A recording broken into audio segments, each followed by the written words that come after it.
It's Tuesday, February 9th here in DraftSharks Studios in Rochester, New York. Welcome to the DraftSharks podcast. I'm your host, Matt Schauf. With me, as always, is Jared Smola. And joining us today is a special guest, a guy that really I'm sure you're all familiar with. He's the editor-in-chief at FanDuel and numberFire. He hosts the Late Round podcast. He is at Late Round QB on Twitter. He's a finalist for both Football Writer of the Year and Top Football Podcast in the FSWA Awards. He's JJ Zachariason. JJ, thanks so much for joining us today.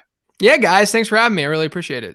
Absolutely. With a day in between, we were just talking Super Bowl before we get on here, but we've all had a day to let it marinate. So I'm going to put you guys on the spot. JJ, you first. Who had the better performance Sunday, Todd Bowles or the Weeknd? Oh, man. Look, I did like the Weeknd's halftime performance, I got to say. I feel like I'm on an island with that take, but I didn't mind it. But Todd Bowles, man, realistically, if we were to be able to give out an MVP award to a coach, is there a more deserving coach than what he did in that? It was just unbelievable performance. But props to Todd Bowles for being able to maintain and hold down Patrick Mahomes, which we haven't seen yet really throughout Mahomes' career. The Weeknd, what about you on the halftime show? Yeah, the Weeknd was fine, but he's still poor man's Bruno Mars to me. Oh, come on. Jared, that is your worst take on this podcast ever. I enjoyed the halftime show too. So as far as I'm concerned, JJ, it's a safe space here. I definitely thought it was like the toddler toy of concerts, though. There were flashing lights all over the place. There were colors. There were crazy faces, nonstop music, and even an impromptu game of peekaboo out of nowhere, but I felt content. I was the one in the playpen watching the toy go off and enjoying myself. Yeah, it was good. JJ is actually the first of 6 guests we're going to have lined up for this week in a series we're calling What I Got Wrong. If you're a fantasy analyst, a ranker, projector, I think the one thing you can be sure of every year is that you're going to get plenty of players wrong. So, Jared, the purpose of this week's shows is not merely to recount the wrong calls from 2020, but really to see what lessons we can pull from it, what we might glean from that, and improve our drafting in 2021 and beyond. Always trying to get better. I think, figuring out what you got wrong and why is a big part of that. And having, guys like JJ on who are, some of the best in the business, I think is always helpful as well. So JJ, you actually addressed this subject on your own podcast back on January 18th and started with the 2 wideouts that we're going to be focusing on today. So folks, if you haven't already heard that show, go check it out now. We're going to talk about Stefan Diggs first, a guy who's going to come up on multiple shows for us this week, and really one of the biggest stories of the fantasy football season this year. JJ, tell me about how Diggs went wrong for you. Yeah, so, there's a couple layers to it. If you looked at what Diggs did in 2019, he had a yards per target rate that was north of 12, which really hadn't been hit over the last decade outside of A.J. Brown. So that was going to regress in some way. And then, as we know, he's been playing in these run-heavy teams in Minnesota. And realistically, I think that, what we've seen from Stefan Diggs before this season was that he was a much better real player than the way the fantasy football market sort of viewed him. He really was not this, locked in every single season wide receiver one that some have sold him as, throughout his time in the NFL. So there was a little bit of the market just kind of overrating Diggs naturally, especially in the dynasty format overall. But then on top of that, the second layer to this was that Buffalo, with Josh Allen, they'd been a pretty run heavy team over the first 2 years of his career. They were 31st in neutral script ratio a couple years ago. They were 20th last year, or 2 years ago, I guess, if we consider the 2020 season as last year. So obviously, you get a run heavy team, you get Stefan Diggs coming in to a situation where, I'm a huge believer that good players generally see high target shares. And I think Stefan Diggs, we'd all agree, Stefan Diggs is a great player. So, I wasn't necessarily projecting Stefan Diggs to see like a sub 24% target share or anything like that.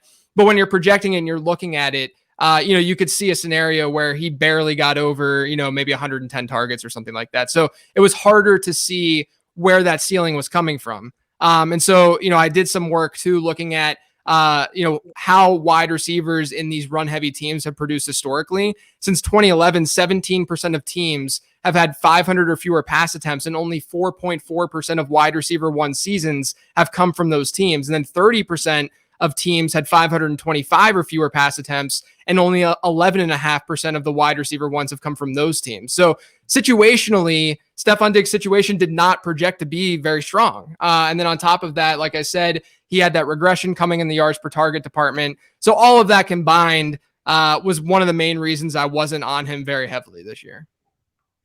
Yeah, I mean, I'm with you. Diggs was my biggest miss of the year. I mean, not only was I not taking him at ADP, I think me and Matt came on our podcast multiple times and said he was overvalued at ADP. Like I think we had him ranked in the 30s, which, seems ridiculous now. I think, the three things were: one, wide receiver changing teams. I looked into that last offseason, and, most of the quality wide receivers that have changed teams over the past 10 years, their production has decreased with their new team. So that was a mark against Diggs. I thought he was going from one run-heavy offense to another run-heavy offense. That was way off. And I thought he was, going to experience a significant quarterback downgrade going from Kirk Cousins to Josh Allen. I mean, I think that was a major miss too, just the massive leap that Josh Allen took in his third season. So all those things kind of combined to, make it a huge miss for me. Yeah, so I mean, Diggs was obviously a kick-yourself player for anybody who wasn't targeting him at draft time.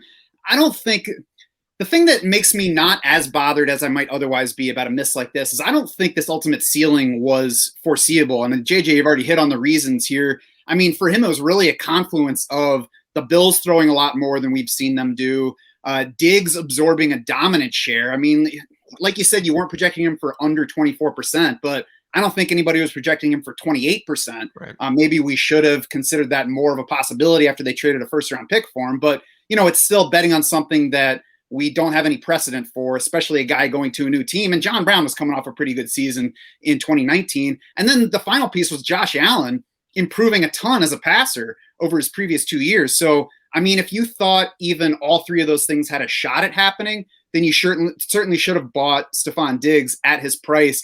The thing that bothers me, I think, about not being in really at all on Stefon Diggs, it's more of like a player exposure thing. I mean, now I think most of us are in the space where we're drafting higher volume than we used to in fantasy. So, if I'm taking a stand, planting a flag on a player, I still probably wouldn't plant my flag on a player heading into the season in the kind of situation that Diggs was in for 2020. But I'm going to try to look a little bit more at the what ifs and say, well, if all I have to do is pay a 5th round price for this guy, then some of these drafts, I'm going to go ahead and look away from Tyler Lockett in that range and take some Stefon Diggs shares instead. Yeah, the one thing that with Diggs that I did beat myself up over a little bit is the fact that I was really in on DK Metcalf and Tyler Lockett this year. And a lot of that logic was, well, what if Russ does cook? What if they do throw the ball at a much higher rate than they had historically? And that was sort of baked into their ADP. Whereas you can make that exact same argument to a degree with Stefon Diggs where, he's going around later or, in that range at least. And you could say, well, what if, Buffalo is a little bit more run or pass heavy than they have been in the past. And then all of a sudden, if Diggs does get even that 25% target share, that alone is going to elevate him and allow him to hit more of a ceiling. I agree. I don't think that we could have been able to accurately project this kind of ceiling and exactly what he did, because like you said, a lot of things really had to meet in the middle and say, he's going to get this 29% target share. They're also going to be pass heavy. Oh, and by the way, Josh Allen's going to arguably see the biggest leap that we've ever seen a quarterback make in NFL history. So, those are the kinds of things where I'm like, okay, I'm all right that I missed out on Diggs a little bit there, but I do think the logic and how what I used for a Metcalf or a Tyler Lockett could have been applied to a guy like Stefon Diggs. And I should have been on him at least a little bit more than I was. Yeah, that's a great comparison I hadn't thought of. The difference for me still would have been that I didn't expect Josh Allen to be more efficient than Russell Wilson this coming season or this past season.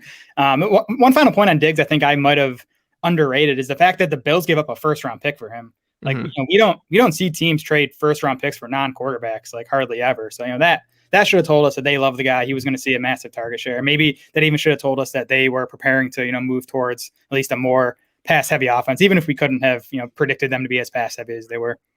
I think the whole what if thing is probably the most difficult thing for me, because you spend all offseason, working the numbers however you do and picking up all the news and putting everything together to make your projections. And then you come on podcasts and you tell people why your projections are right and why a certain guy's ADP is wrong. You just get set in that spot.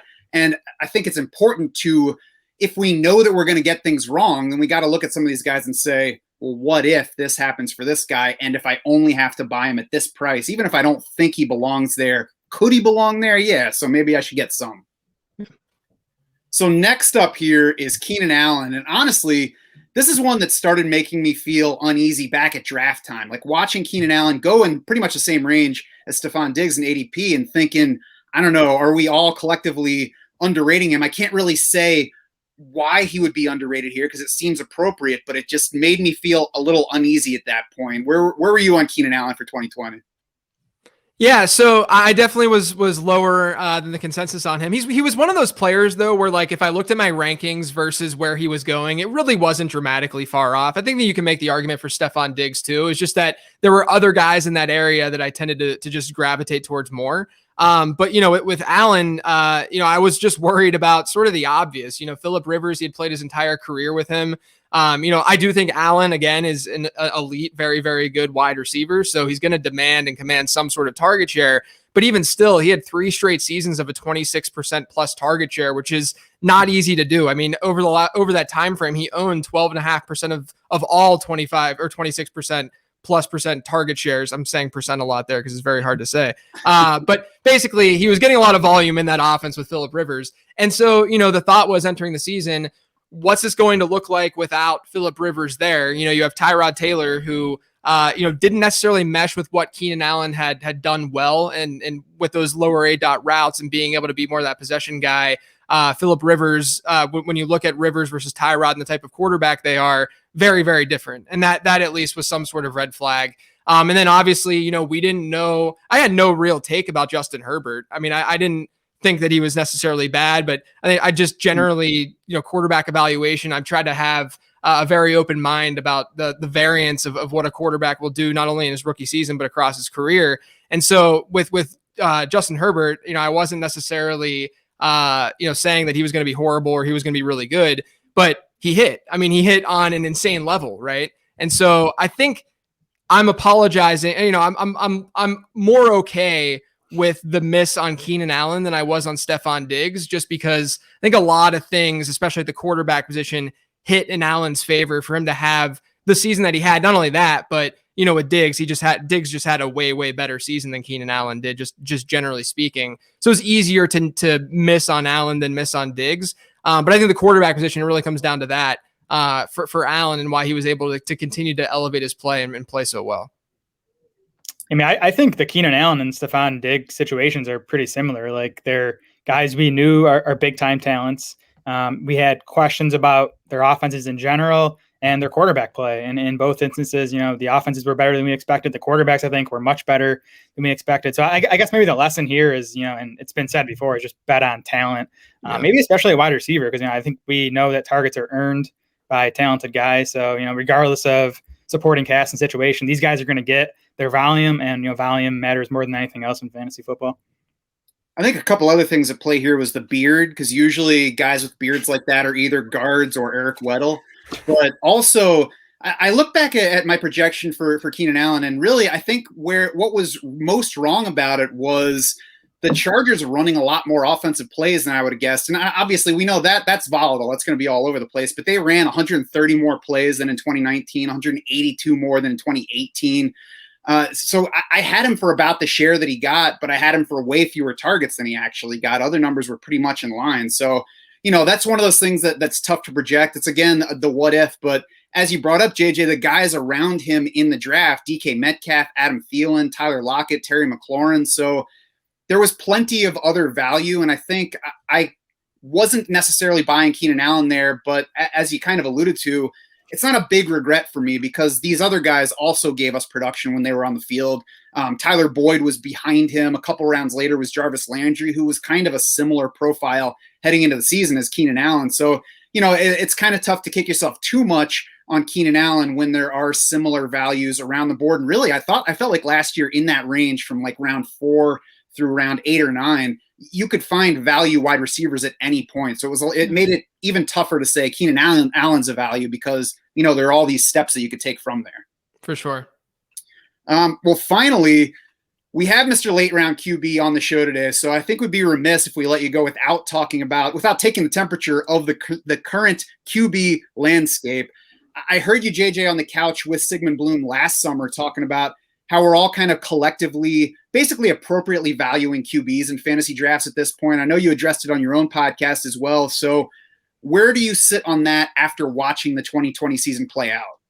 Yeah, look, entering last season, what probably one of my better takes, honestly, was the fact that like I was gobbling up Josh Allen and I was gobbling up sort of the guys at the end of that second tier, if you want to put Mahomes and Lamar in their own tier, because of where ADP was shaping up. When I first wrote the late round quarterback ebook back in 2012, the 12th quarterback was being drafted in round 8. And so that was considered late at the time. So if it was considered late at the time, then, getting the QB6 in round 8 should be fine from an opportunity cost standpoint. And it is fine. So, I've done lots of studies on where opportunity cost really becomes, really shrinks and where it becomes okay to take that, single player position, like at quarterback. Tight end's a little bit different, but let's just focus on quarterback, in the late third, early fourth, and I give that a little bit of a buffer and I say more mid fourth is when the opportunity cost seems to be okay from just being able to hit on a league winner standpoint. And so that's where it does make more sense to attack and get a quarterback if you really want to get an early round quarterback. Now, the problem that you run into is that if you're the first person in your draft to take a quarterback, you run the risk of really devaluing that position if everyone else waits. But what we saw in 2020 and entering 2020 is that the market was very clearly efficient. And it was efficient, arguably, for the first time since I've been doing this, really, in analyzing fantasy football. Because what we've seen is that people didn't really put a premium on the rushing component at the quarterback position. So we were able to get guys like, Cam Newton late whenever he had his MVP season, or Lamar Jackson. And then obviously there were going to be some random spikes by guys who had like crazy outlier touchdown rate seasons, like we saw from Matt Ryan during his great season. What we saw from Aaron Rodgers this past year, Aaron Rodgers is like the perfect guy that people should be fading the next season. But the difference is that next season, we're going to have, again, a group of players who we know are going to give us a more sustainable floor than what we've seen in the past at the position. So you're going to have the, Deshaun Watson, Russell Wilson, Josh Allen, Lamar Jackson, these guys and Dak Prescott, these guys who can give you some sort of floor with their legs. And then obviously they're now matching the ceiling, a passing ceiling of these other guys, which means they're just becoming fantasy unicorns and they really are separating themselves from the rest of the position. So the way that I sort of frame this all the time, I know that I'm sort of rambling right now. I just, I earlier in the offseason, like earlier in January, I'd basically spent 3 days just like staring at this stuff and trying to formulate like a coherent argument about it. But the way that I think that's easiest to sort of comprehend this is that back in like 2015, 2014, if you were to look at ADP at the quarterback position and top 12 quarterbacks versus their postseason result, there was zero correlation between where you drafted those quarterbacks and how well they performed in terms of total points. But now we're seeing that correlation is going to become stronger. So if there is some sort of predictability aspect to this, that does bring some value. And as a result, you should be drafting quarterbacks a little bit earlier, or you should feel more comfortable doing that than you have in the past. And in the end, the late round quarterback strategy has never been about a game of chicken. It's always been about a game of value. It's always just been about the fact that you can always get these usable quarterbacks late. And as that changes, then you have to change. You have to switch your strategy up a little bit and change your approach. And it's not until we see, this new class coming in, we're going to have a couple hits probably where they're going to be able to be mobile and have great arms as well. And until we see basically 12 of those guys across the league, where every single player, every single manager in your league can have one of those players who are these dual threat passers. Until we see that, then there's going to be a premium put, and there should be, on these quarterbacks who can do both things. We're close to having 12 of those guys, honestly. We are. We're very close. I looked into some numbers this morning. This past season, there were 9 quarterbacks who averaged 25 plus fantasy points per game. The corresponding number of the previous 4 seasons, 3, 4, 2, and 3. So you had almost 3 times as many quarterbacks scoring 25 plus points last season.